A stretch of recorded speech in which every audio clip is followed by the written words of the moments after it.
இந்த இயேசுவை இவர்களால் ஏற்றுக்கொள்ள முடியவில்லை. ஏனென்றால் சிலுவையிலே இருக்கிறவர்கள் கெட்ட வார்த்தையெல்லாம் போட்டு திட்டுவார்கள் தன்னை சிலுவையில் அறைந்தவனை.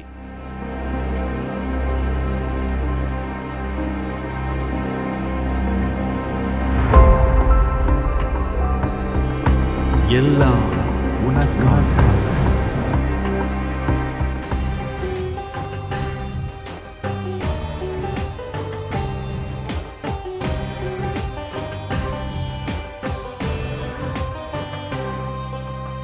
ஆயத்தமாவோம் வா, தினமாயத்தமாவோம் வா, உள்ளத்தை திறப்போம் வா, நம் சிந்தனை தெளிவோம் வா. 40 நாளில் மாற்றம் துவங்க ஆராய்ந்தறிவோம் வா. இந்த 40 நாளில் மாற்றம் துவங்க ஆராய்ந்திடுவோம் வா. நல்வழியை தேர்ந்தே வா, இறை வார்த்தையில் நடப்போம் வா. ஆயத்தமாவோம் வா, தினமாயத்தமாவோம் வா.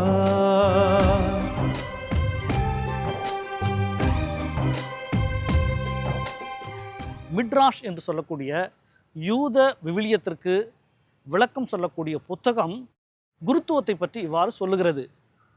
தோராவை கற்பிப்பதும் மக்களை கடவுளிடம் நெருக்கமாக கொண்டு போய் சேர்ப்பதும் தான் ஒரு குருவினுடைய தலையாய பணி என்று சொல்லுகிறது. தோரா விவிலியத்தினுடைய முதல் 5 புத்தகங்களை எபிரேய மொழியிலே தோரா என்று அழைக்கின்றோம்.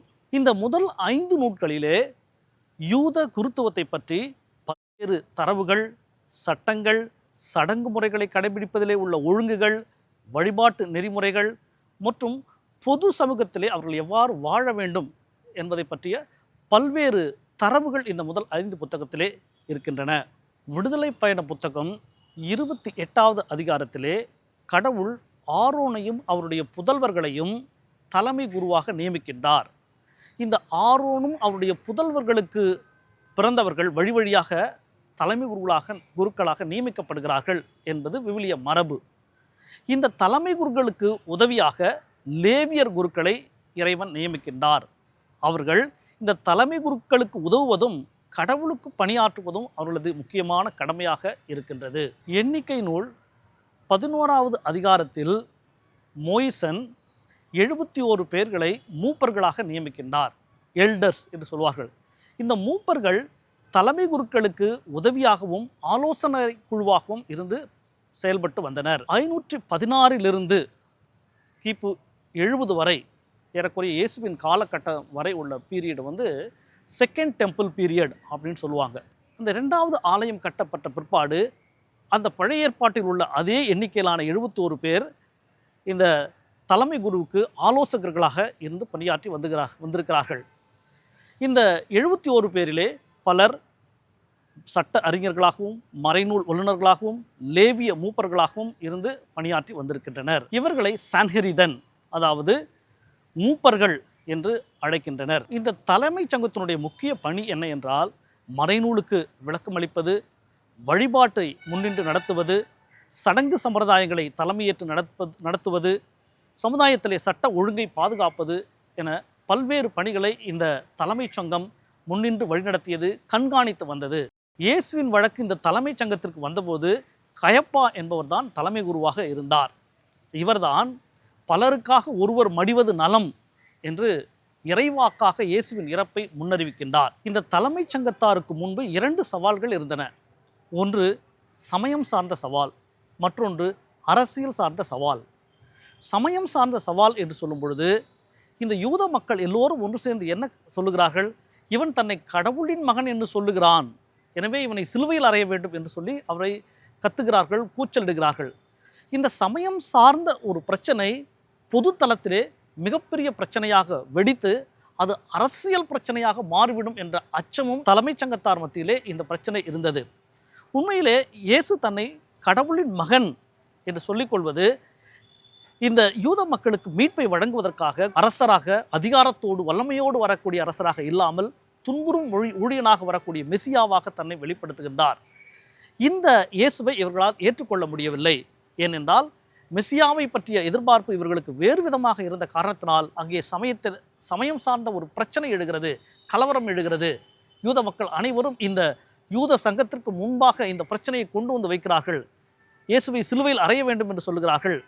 ஆனால் இந்த யூத சங்கத்திற்கு ஒரு முக்கியமான பொறுப்பு இருக்கிறது. யாரையும் கேபிட்டல் பனிஷ்மெண்ட், மரண தண்டனை கொடுக்க முடியாது. எனவே இந்த பிரச்சனை வலுப்பட அது ரோமானியர்கள் மத்தியிலே சென்று ரோமானிய ஆட்சியாளர்கள் இவர்கள் மேல் கோபம் கொள்ள ஏதுவாக இருக்கும் என்று எண்ணி என்ன செய்கிறார்கள், இது ஒரு அரசியல் பிரச்சனையாக உருவெடுக்கிறது என்பதை உணர்ந்த தலைமைச் சங்கம் இந்த வழக்கை பிலாத்திடம் கொண்டு போய் சேர்க்கிறார்கள். பிலாத்து இயேசுவை சிலுவையில் அறைவதற்கு உத்தரவிடுகிறான். ஜோசப்பஸ் என்ற ஒரு அறிஞர் அவர் என்ன சொல்லுகிறார், இயேசுவை சிலுவையில் அறையும் பொழுது அவரோடு பலதரப்பட்ட மக்களையும் சிலுவையில் அறைந்தார்கள். இதற்கு முன்பு சிலுவையில் அறைந்தவர்கள் அனைவருடைய நாவையும் துண்டித்து விடுவார்கள். ஏனென்று சொன்னால் சிலுவையிலே இருக்கிறவர்கள் கெட்ட வார்த்தையெல்லாம் போட்டு திட்டுவார்கள் தன்னை சிலுவையில் அறைந்தவனை. ஆனால் இயேசு ஒருவர் மட்டும்தான், தந்தையே இவர்கள் செய்வது என்னதென்று அறியாமல் செய்கிறார்கள், இவர்களை மன்னியும் என்று சொன்னார். ஸோ இயேசு இந்த சவால்களை எப்படி எதிர்கொண்டார் என்று சொன்னால், துன்பத்தின் வழியாக மீட்பை இந்த மக்களுக்கு கொண்டு வந்தார். பாடுகளின் வழியாக, சிலுவையின் வழியாக உயிர்ப்பை கொண்டு வந்தார். இயேசுவுடைய உயிர்ப்பு நமக்கு நம்பிக்கை தரக்கூடியதாக இருக்கிறது. அதைத்தான் புனித அகுஸ்தினார் நாம் எல்லாம் உயிர்ப்பின் மக்கள், அல்லேலூயா என்பதே நம்முடைய கீதம் என்று சொல்லுகின்றார். இன்றைக்கும் நாம் இந்த சமய அடிப்படைவாதம் என்ற சவாலை சந்தித்துக் கொண்டிருக்கிறோம். அரசியல் சார்ந்த நெருக்கடிகளை சந்தித்துக் கொண்டிருக்கிறோம். இந்த சவால்களை எதிர்கொள்வதற்கு இயேசு நமக்கு முன்னோடியாக திகழ்ந்திருக்கிறார். இயேசு சிலுவையின் வழியாக இந்த பிரச்சனைகளை எதிர்கொண்டிருக்கிறார். உயிர்ப்பின் வழியாக நம்பிக்கையை கொடுத்திருக்கிறார். எனவே நாம் உயிர்ப்பின் மக்களாக, உயிர்ப்பின் நம்பிக்கையை நாம் பெற்றவர்களாக, பிறருடைய வாழ்க்கையிலே நம்பிக்கையை ஏற்படுத்தக்கூடியவர்களாக திகழ்வோம்.